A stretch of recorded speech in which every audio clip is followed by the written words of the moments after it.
This right here blew my mind. I've always struggled with hooking golf shots, and within 10 minutes of a lesson I had with my colleague Graham, we saw incredible results.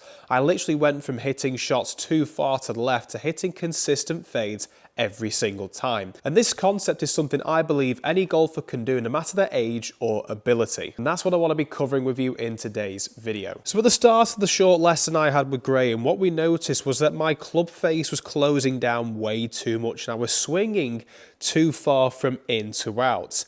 And we mentioned at the start of the lesson that we have done a little bit more work on the path, but because we haven't focused on the face angle as much, the golf shots were still going a little bit more to the left. So we had to look into why this club face was shutting down too early at the moment of impact. And this was all to do with the way my wrists were. So as I take the club back, what we tend to notice for me is that I have the tendency, and not necessarily a tendency because it's more of the modern way of swinging the golf club, where my wrists will set more in what we call more of a bowed position here, where my lead wrist gets more flexed as opposed to more extended.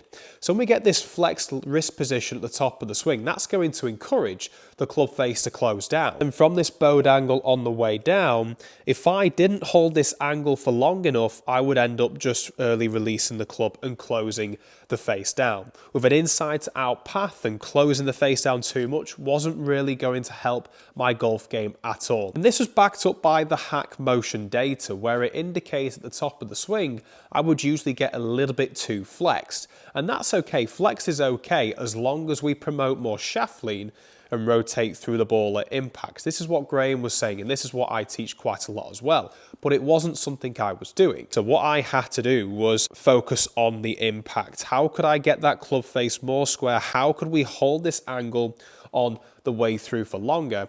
And also just to calm down this flexion at the very top of my golf swing. So just hitting a few shots just to begin with, hinging up to the top, and then he told me to do nothing, hold that angle and turn through. And we can see there what the club face is doing there. It is pointing upwards as opposed to allowing this flippy motion here to take place and see the toe end massively overtake the heel. So the key here was, rather than allowing this action to take place during that downswing, we wanted to see more of this action here, more control. A more passive impact zone is what we wanted to achieve. So setting the club upwards more and then just rotating on the way through. And I was able to do that straight away there, and I was able to do that in the lesson. When I got to the fuller swings, I was able to set the wrists in the correct motion to help me get a flatter wrist angle at the top, but I found it very difficult to get the rotation part on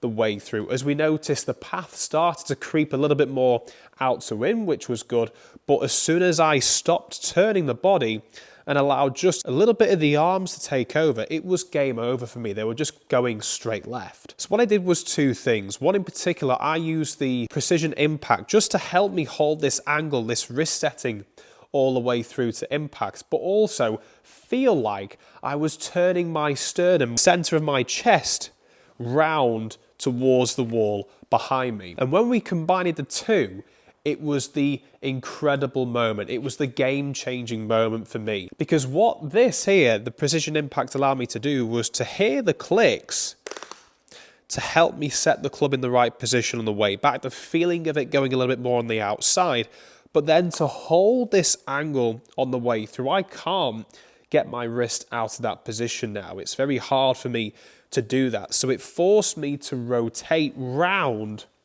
more so and get my sternum facing the wall behind me. So I was setting the wrist here, working my way up to the top, and then look at that tiny little bit of fade already, just because I've ingrained this feel more into my golf swing. So my thought for the backswing was setting it, and then on the downswing it was turning through as much as I could. So set and turn, set the angle on the way back and turn on the way through. And there you go again. A little bit higher on that one, but I was able to produce that little fade, which was a huge benefit for me. I've really struggled to hit a fade in my golfing career simply because of my natural way to swing the golf club from the inside and allowing those wrists to over take. And this hasn't just worked for the irons, it also works for the hybrids and also the driver in particular. I thought with the driver that I'd be slicing the golf ball with that movement, but I wasn't. I was able to hit a nice consistent fade time and time again. If you'd like to take a look at any of these two products, the Hack Motion or the Precision Impact, to help you understand your wrist numbers and improve your club face controller impact, I'd suggest taking a look at the description below. There'll be links to check out those products and discount codes if you would like to purchase one. And this video has been brought to you by GX Golf, who provide high quality golf gloves at a fraction of the price in comparison to their competitors on the market. Using my code again in the description below, you can get a percentage off those as well. I'd recommend you checking them out if you're in the market for new golf gloves. So after you've given this a try, comment down below to let me know if this has given you incredible results like it has for me. Another shot straight down the middle. Great strike as well. And why not check out this video over here if you're looking for more tips on ball striking.